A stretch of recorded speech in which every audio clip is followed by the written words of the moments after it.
Good day, everyone. We are the Group 3. Our topic is Indigenous People of the Philippines. Good day everyone, this is for educational use only. Our group is allowing our instructor Mr. Roldan Ardinis to use this as an educational material. Our fellow classmates may be able to learn the following: indigenous cultures and traditions, indigenous history and heritage, and the indigenous land and research rights of the Philippines. So my topic for today is belief system and spirituality. Encompass a wide range of perspective, practices, and beliefs that guide individuals in understanding the world, their purpose, and relationship to something greater than themselves.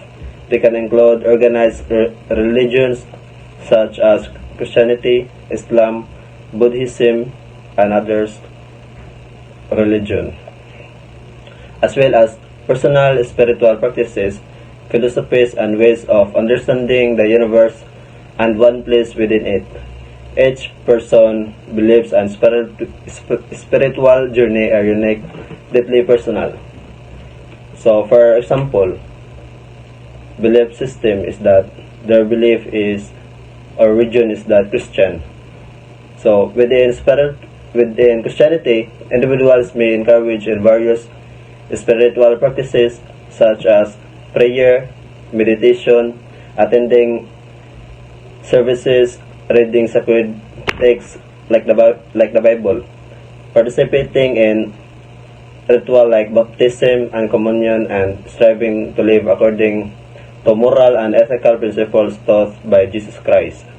They may also believe in concepts like salvation, redemption, and existence of a higher power, which is God, who is in the world in their lives. Okay, good day everyone and good day sir. My topic is all about Indigenous Filipino cultures and traditions. Indigenous Filipino cultures and traditions are incredibly diverse with over 100 distinct ethnic groups across the archipelago. These cultures encompass a rich competency of beliefs, practice, language, and rituals passed down through generations. Okay, what is Indigenous Filipino? Okay, Indigenous Filipino people are also known as Lumad or Katutubo, are the native inhabitants of the Philippines who have maintained their unique cultural identities for centuries. They have deep connections to their ancestral lands, often living in remote areas away from urban centers. There are 5 cultures and 5 traditions of Indigenous Filipino. 1. Pagmamano. Okay, ang pagmamano dirim jud nang gikan sa Pilipino kanang pag-bless, pag-respect sa tong mga elders, like mo bless ka sa atong lolo, sa tong lola, sa tong papa, mama. Mao na siyang pagmamano. And number 2, harana. Okay. Ang harana mo na siyang pag magdakag ka ba mga instrument dito sa balay subay, pero karon wala naman nagikuan. Mo na siyang nindot sa una nga pag panguyab na to subay gamit ang harana. Karon messenger naman. Okay, number 3, bayanihan. Okay, bayanihan mo na siyang kanang ang usa ka balay or kubo mo na siyang i-transfer to another place, like alsahon magtinabangay mo. Number 4, hospitality. Ang hospitality kanang like festa, mo invite kini ka nagkaon, like moagi mo na kag bay kaon diri bay, mo na siyang hospitality. Number 3 is superstitious. Okay, like kanang gabi mo adto ka sa mga dakong kahoy, mo na kag tabi-tabi po, mo na siyang superstitious beliefs. Ang kauno mo ang kuan kanang sinulog. O di ba tradisyon jud nanto taga January ang sinulog, mo na mag-celebrate sa pag sinulog na to sa kuan nato Senior Santo Niño. Mo na siya akong examples of cultures and traditions of Indigenous Filipino here in the Philippines. Good day, everyone. Let me introduce myself. I am Engine Cadet Matthew Dems Bidaan, and I am going to report the topic of indigenous languages and scripts in the Philippines. So, Baybayin was the first form of writing before the Spanish arrived in 1521, and missionaries had learned it initially to spread Catholicism before forcing locals to script the Roman alphabet, and historians say. So, Baybayin, our indigenous writing system, has been regulated to the margin of history, its significance obscured by the passage of time and the dominance of colonial languages. Baybayin was not merely a means of communication, it was a tool for storytelling, a vessel for preserving knowledge and tradition. Baybayin was also known as Alibata. Additionally, there were other scripts such as Hanan Noo, Buhid, and Tagbanwa, each used by different ethnic groups and regions. So, the scripts are in Palawan, that is Ibalnan Baybayin. Second is in Mindoro. There are two of them. Hanan Ono script and Buhid script. And the last one is in central or northern Palawan. That is Tagbanwa script. There are several languages, native languages, for like 182 spoken in over the country. So, for example, in Luzon, we have Tagalog, Ilocano, Kapampangan, Coastal Bicol, Pangasinan, and in Visayas, Waray-Waray, Hiligaynon, Kinaray, Bisaya, or what else? In Mindanao, Maranao, Maguindanao, Tausug. So, these are the following considered as indigenous. So, Filipino is the national language of the Philippines, which is in practice almost completely composed of the Tagalog language being spoken in the capital, Manila. Filipino and English are officially language of the country, with locals Filipino being used as lingua franca and English mainly in publications and media. Locals may be their mother tongue when communicating among themselves but switch to English when addressing to non-local. So, during the early 90s, Spanish was the official language of the Philippines for more than 3 centuries under the Spanish colonial rule. So, when the American imposed the English, Filipinos speak English and adapt English. Good day, sir. I'm Engine Cadet Lopez Ferdinand Jr. My topic, sir, tradition, art, and craft. The tradition of cloth weaving in the Philippines, particularly among the Cordillera tribal groups in the north, persists as one of the most cherished cultural practices tracing back to the pre-colonial times. Despite the encouragement of mass-produced textiles, these communities maintain their heritage by utilizing backstrap looms to create intricate blankets and garments, including the delicate piña cloth crafted from pineapple fiber, which finds popularity in traditional attire like the barong Tagalog. Similarly, the utilization of abaca fibers endemic to the region contributes to the creation of sinamay fabric and various artisanal product like ropes, paper, and clothing. Meanwhile, basket weaving serves practical purpose for cordilleras, providing storage for food, tools essential for their agricultural livelihood. Additionally, jewelry making dating back to the 16th century and influenced by harboring ASEAN cultures, has evolved into a significant industry producing both precious metal and endowments and gemstone jewelry. Meanwhile, pottery, wood carving, and tattooing showcase the diverse artistic expression deeply rooted in a Filipino culture.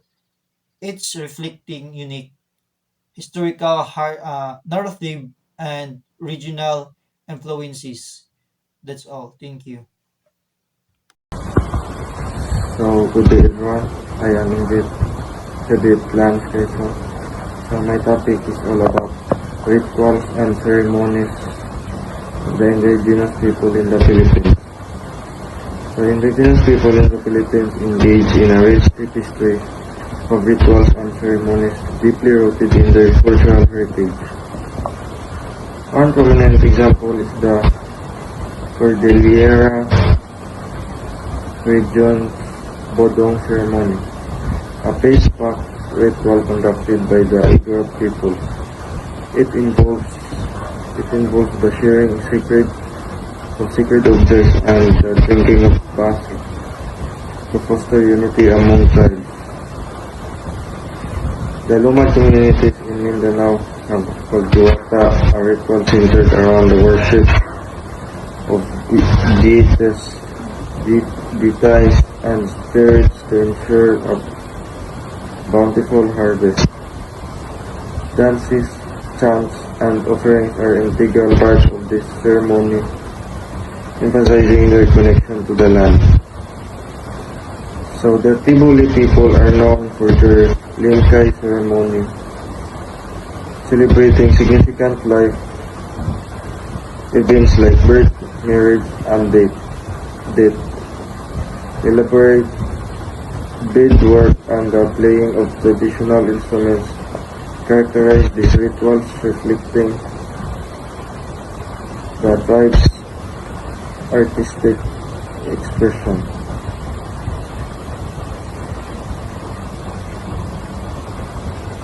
So these rituals not only reinforce cultural identity but also foster a deep sense of community and harmony with nature, showcasing the profound connection between indigenous peoples in the Philippines and their ancestral traditions.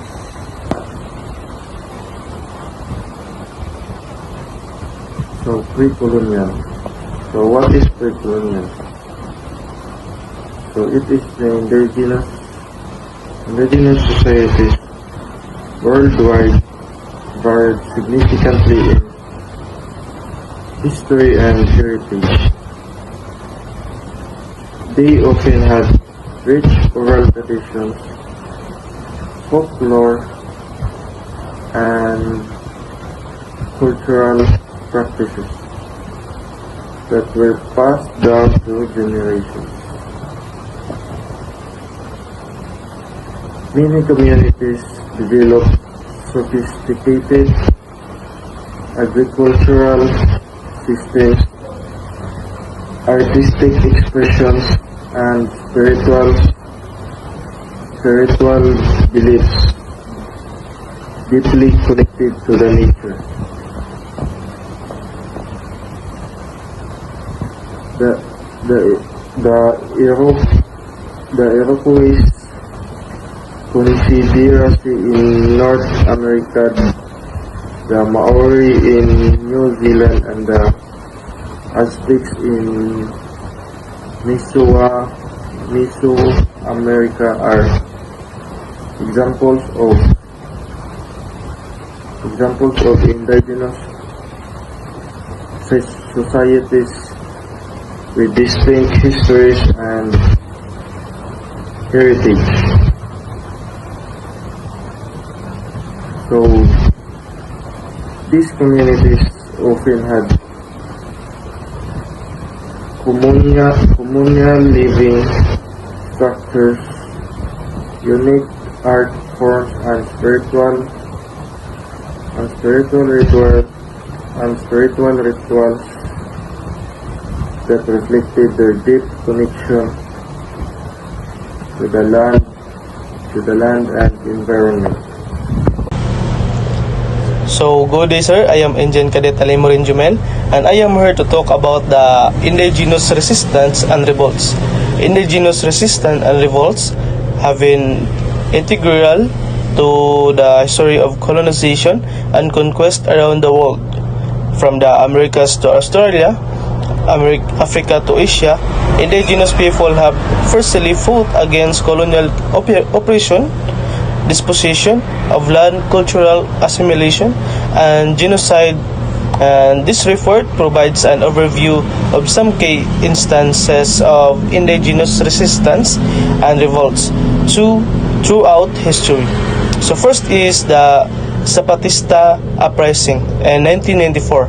In Chiapas, Mexico, the Zapatista Army of National Liberation launched a revolution of the January 1, 1994, led by some command anti-Marcos and demanded indigenous right autonomy, land reform, and democracy, and uprising brought global attention to indigenous struggle and inspired other movements worldwide.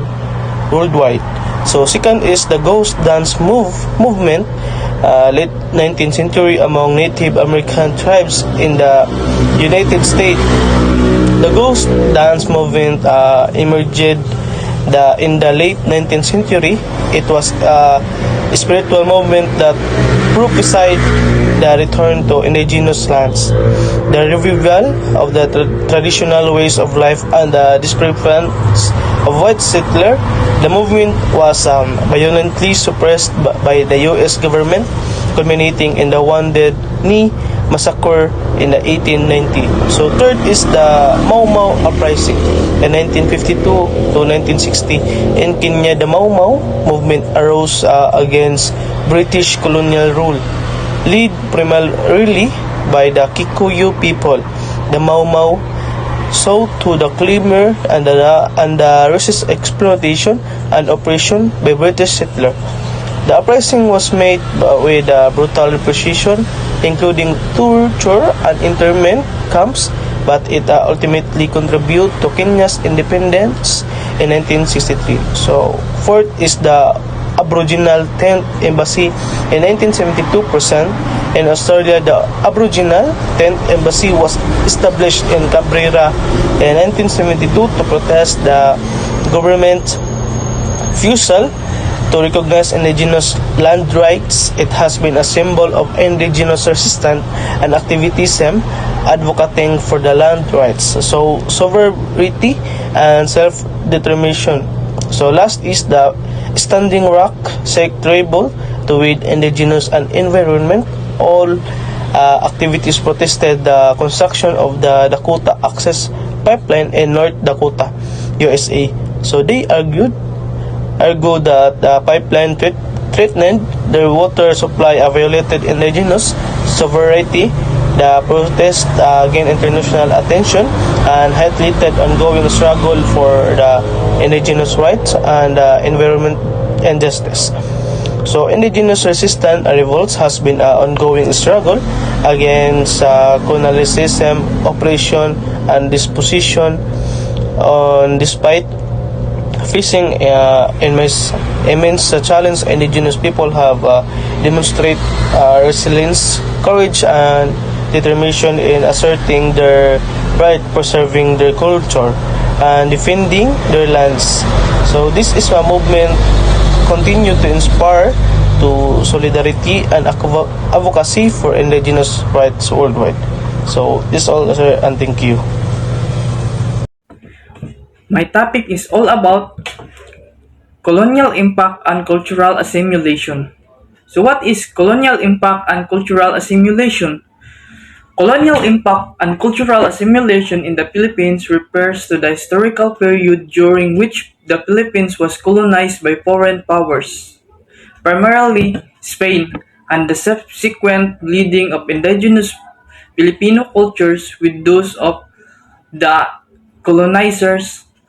The term encompasses the social, economic, religious, and linguistic changes that occurred as the result of foreign rule, particularly Spanish colonialization, that lasted for over 3 centuries. So there are five primarily colonial impact in the Philippines. So first, Spanish colonialization.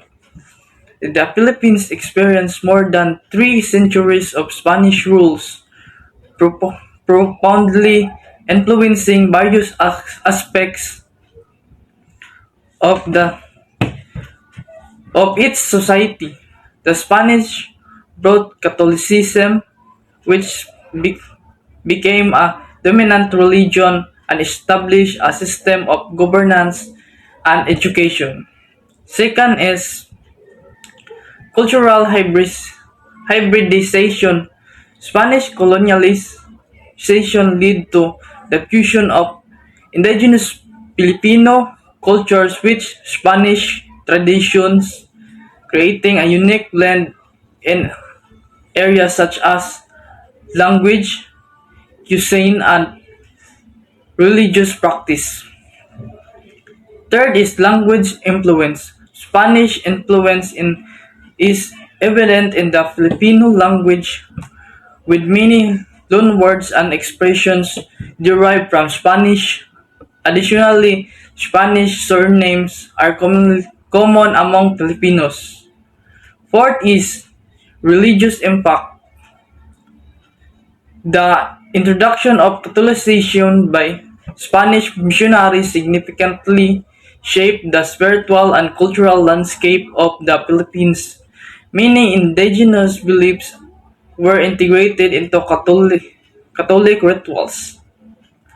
Fifth is economic transformation. The Spanish implemented an economía system affecting and affecting land ownership and agricultures. The economy became centered among Spanish interests, impacting on livelihoods of the local population. So there are four cultural assimilation. First is language shift. Spanish was imposed as the official language, leading to a linguistic shift. While the Filipinos retain their native language, the influence of the Spanish is still evident in the Philippines. Second is educational system. The Spanish established an educational system aimed at assimilating Filipinos into Spanish culture and installing Catholic values. This system laid the foundation of formal education in the Philippines. Third is social hierarchy. The colonial system reinforced social hierarchies, with the elite class often being of Spanish descent.